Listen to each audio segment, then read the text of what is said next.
اعوذ باللہ من الشیطان الرجیم بسم اللہ الرحمن الرحیم. ڈیئر اسٹوڈنٹس، السلام علیکم ورحمۃ اللہ وبرکاتہ. Class 8 subject history. Topic the demand for moral education. پیارے بچوں، ہم ہسٹری کا چیپٹر 7 پڑھ رہے ہیں، سویلائزنگ دا نیٹیوز ایجوکیٹنگ دا نیشن. اس میں جو آج کا ہمارا ٹاپک ہے وہ ہے the demand for moral education. کہ مورل ایجوکیشن کی ڈیمانڈ کون کر رہے ہیں کہ لوگوں کو مورل ایجوکیشن دینا ہے. تو پیارے بچوں، کل ہم نے جو ٹاپک پڑھا وڈز ڈسپیچ ہے. اس سے پہلے ہم نے دیکھا کہ دو گروپس میں ڈیوائڈ ہوئے تھے رائٹرز، ایک اورینٹلسٹ اور دوسرے انگلسٹ. اورینٹلسٹس ڈیمانڈ کر رہے تھے کہ میڈیم آف انسٹرکشن سنسکرت اور پرشین میں ہونا چاہیے، جبکہ انگلسٹس میڈیم آف انسٹرکشن پر زور دے رہے ہیں. تو اسی کے کارن ایک اور مشن یہاں آ رہا ہے، کرسچن مشنریز ان انڈیا. جب کرسچن مشنریز انڈیا میں آئے تو یہ دو گروپس تھے، یعنی ایک تو ایسٹ انڈیا کمپنی اور دوسرے کرسچن مشنریز ان انڈیا. یہ الگ الگ دو گروپس تھے. ایسٹ انڈیا کمپنی جو کہ یورپ سے آئی ہے، دونوں یورپ سے آئے تھے، لیکن جو کرسچن مشنریز ہیں اس میں کوئی یہ ضروری نہیں ہے کہ یہ ایسٹ انڈیا کمپنی کا گروپ تھا، بلکہ اس میں کوئی فرانسیسی بھی ہو سکتا تھا. یہ الگ تھا.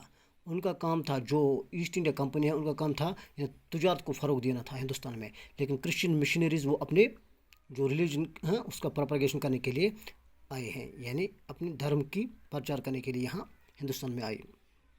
تو دے اسٹرانگلی کرٹیسائز پریکٹیکل ایجوکیشن. انہوں نے پہلے پریکٹیکل ایجوکیشن کو کرٹیسائز کرنا شروع کیا، کیونکہ جو ایسٹ انڈیا کمپنی ہے وہ پریکٹیکل ایجوکیشن پر زور دے رہے تھے، لیکن کرسچن مشنریز وہ ریلیجیس ایجوکیشن پر زور دے رہے تھے، یعنی مورل کریکٹر پر، مورل ایجوکیشن پر زور دے رہے تھے. اس لیے انہوں نے کرٹیسائز کرنا شروع کیا تھا پریکٹیکل ایجوکیشن کو. آپ بتائیں گے وائی، کیوں؟ The missionaries felt that education should attempt to improve the moral character of the people, and morality could be improved only through Christian education. جو مشینریز یہ بتا رہے تھے کہ ایجوکیشن، لوگوں میں ایجوکیشن ڈیولپ کرنا ہے، امپروو کرنا ہے، تو پہلے مورل کریکٹر بنانا ہے، ان میں مورل کریکٹر پیدا کرنا ہے لوگوں میں، کیونکہ اسی سے ایجوکیشن امپروو ہو سکتی ہے. لیکن اس کے لیے ضروری ہے کہ وہ کس سے امپروو ہو جائے گا؟ کرسچن ایجوکیشن سے. یعنی وہ اپنے ریلیجن کی طرف لوگوں کو مائل کر رہے تھے، یعنی کرسچن ریلیجن کی طرف، یعنی ہندوؤں کو، مسلم کو، سکھ کو. لیکن اس کے برعکس جو ایسٹ انڈیا کمپنی ہے، until 1813 East India Company was opposed to missionary activities.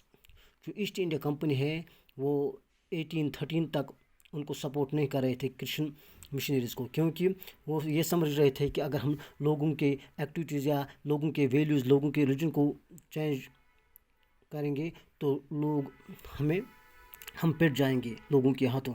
اس لیے وہ کرسچن مشنریز کو سپورٹ نہیں کر رہے تھے. لیکن جو ہی 1813 کے بعد وہ پوری طریقے سے پاور میں آئے تھے ایسٹ انڈیا کمپنی، تو انہوں نے اس کے بعد ان کو سپورٹ کرنا شروع کیا.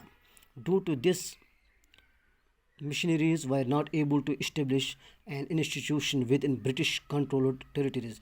یہی وجہ تھا کہ مشنریز جو تھے انہوں نے کوئی بھی سکول یعنی برٹش کنٹرول ٹیریٹریز میں نہیں لایا. یعنی اگر ہم دیکھیں گے کہ برٹش جتنے بھی ٹیریٹریز برٹش کے پاس تھے ان میں کوئی مشنری سکول نہیں تھا. تھینکس.